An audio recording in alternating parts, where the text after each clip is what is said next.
Hello everyone and welcome back to my channel once again. I am Sartaज Ahmad, your English trainer.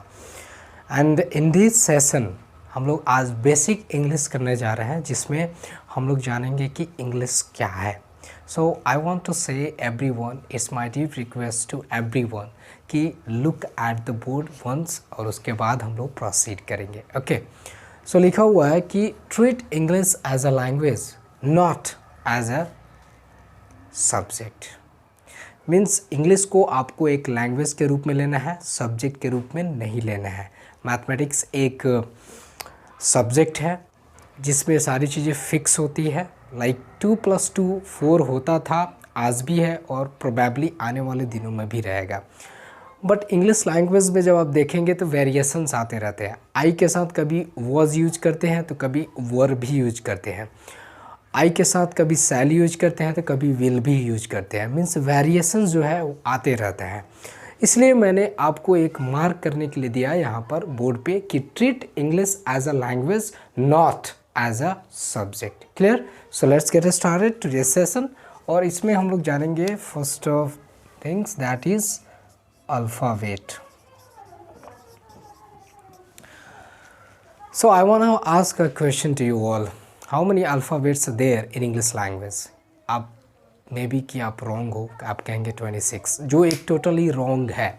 Alphabet English में 26 नहीं होता है. हाँ, हमें और हमारे एरिया में आज भी बहुत सारे टीचर्स ऐसे हैं जो पढ़ाते हैं इंग्लिश में 26 अल्फ़ाबेट्स होते हैं. नो, 26 अल्फ़ाबेट्स नहीं होते हैं. अल्फ़ाबेट कभी भी इंग्लिश में 1 ही होता है. और अगर आप अल्फ़ाबेट बोल रहे हैं A B C and Z so on like that, then it's not a alphabet, it's a letters. What is it? It's a letters. और ये जो है ये सारे लेटर्स मिल के एक अल्फ़ाबेट को बनाते हैं. So we can say there is 1 alphabet in English language which consist of 26 letters. Right? Okay. So ये अल्फ़ाबेट वर्ड आया कहाँ से? मैथमेटिक्स में एक टर्म है अल्फ़ा एंड बीटा. ये दोनों से मिलके बना है alpha bet. Sorry, alpha and this one is beta. और अल्फ़ा बेट यहाँ पे मैंने कर दिया. क्लियर? तो ये हो गया आपका अल्फ़ाबेट. हाँ, जैसे सूर्य प्लस उदय, तो सूर्य उदय नहीं बोलते हैं, हम सूर्योदय बोलते हैं.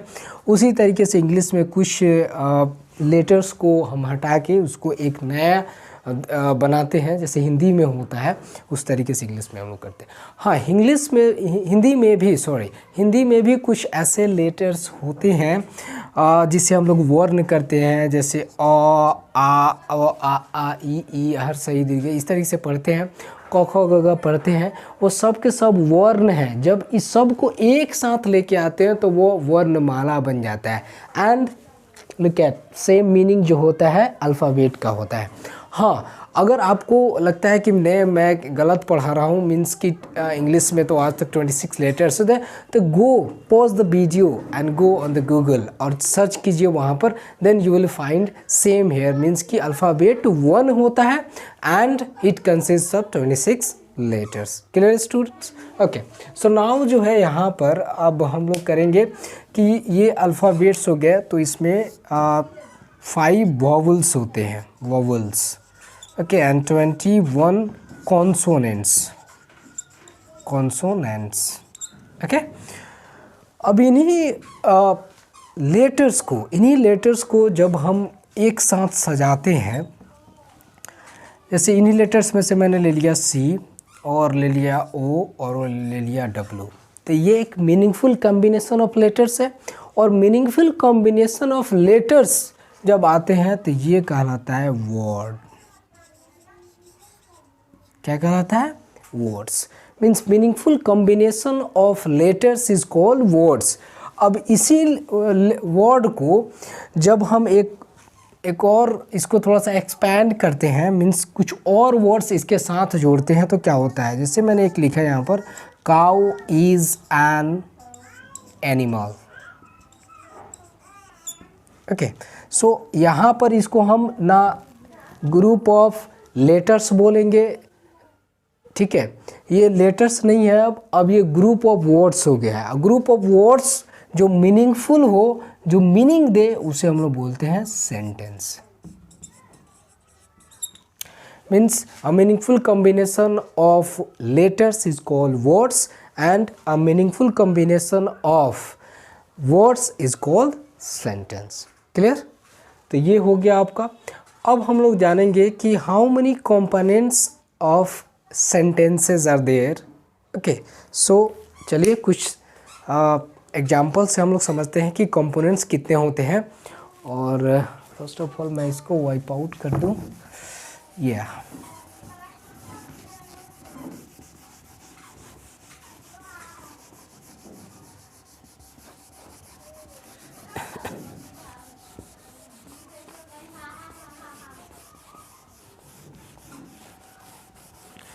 So let's see, there are two components of sentence, subject and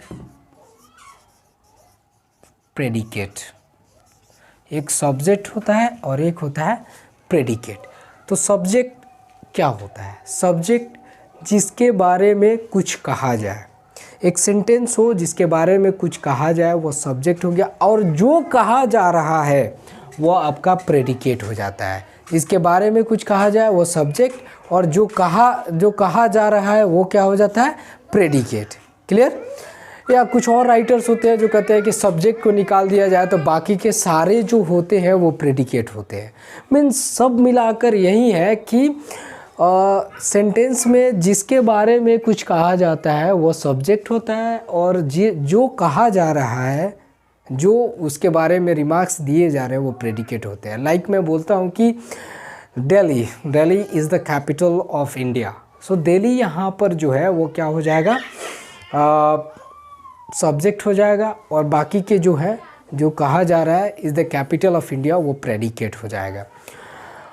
India is our country, तो इंडिया वहाँ पर क्या हो जाएगा? सब्जेक्ट, और बाकी के जो है वो क्या हो जाएंगे? प्रेडिकेट। क्लियर? तो आइए इसको देखते हैं और समझते हैं।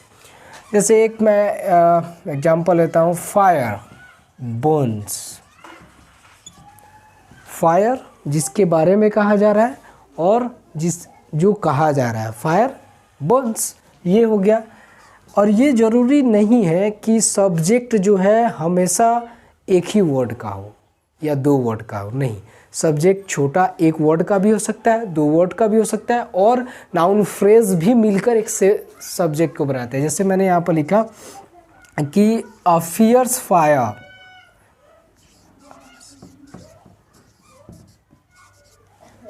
Fears fire totally burnt down his house। अब यहाँ पर देखिए, फियर्स फायर मीन्स ये पूरा का पूरा नाउन फ्रेज है। फ्रेज क्या होता है आगे हम लोग वीडियो में देखेंगे।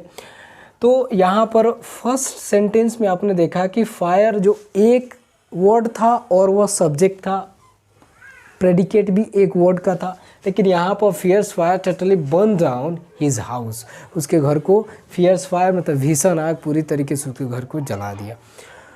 तो इस तरीके से हम देख सकते हैं कि सब्जेक्ट एक वर्ड का भी हो सकता है, एंड सब्जेक्ट जो है मोर देन वन वर्ड भी हो सकता है। क्लियर?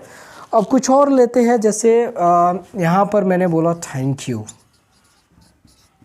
अब ये एक ही वर्ड है, कैसे पहचानोगे कि इसमें सब्जेक्ट कौन सा है? तो सब्जेक्ट है इसमें थैंक यू।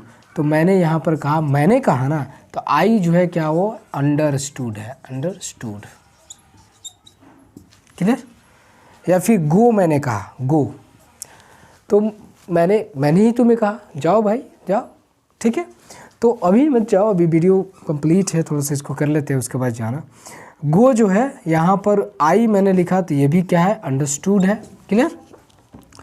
इसी तरीके से मैंने बोला अमेजिंग, किसी चीज़ को मैंने देखा और बोला अमेजिंग। हाँ, तो किसी चीज़ को देखे ना वहाँ पर, तो कोई मूवी हो सकती है, कोई सीनरी हो सकती है, कोई पिक्चर हो सकता है, तो उसको हम लोग बोलते हैं it is really amazing. Okay, clear. तो यहाँ पर कुछ वर्ड्स होते हैं जिसमें सेंटेंसेस जो होता है वो सॉरी सब्जेक्ट जो होता है वो अंडरस्टूड होता है, और सब्जेक्ट जो होता है वो एक वर्ड का भी हो सकता है, मोर देन वन वर्ड भी हो सकता है। प्रेडिकेट यानी सब्जेक्ट क्या है, तो जिसके बारे में कुछ कहा जाता है वो सब्जेक्ट होता है, और जो कहा जाता है वो प्रेडिकेट हो जाते हैं। सो आज इस वीडियो में इतना ही रहेगा, and in the next video will see कि types of the sentences and how do we acquaint the sentences, और इस तरीके से हम लोग आगे करेंगे। Okay, so thank you for watching my video.